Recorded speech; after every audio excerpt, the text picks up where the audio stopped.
உந்தன் முகம் காண ஓடி வந்தேன். எந்தன் குறை சொல்ல தேடி வந்தேன். உனது முகம் பார்த்து சொல்ல மறந்தேன்.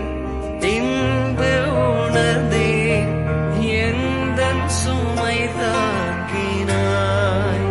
முருகா எனது சுமை சொல்ல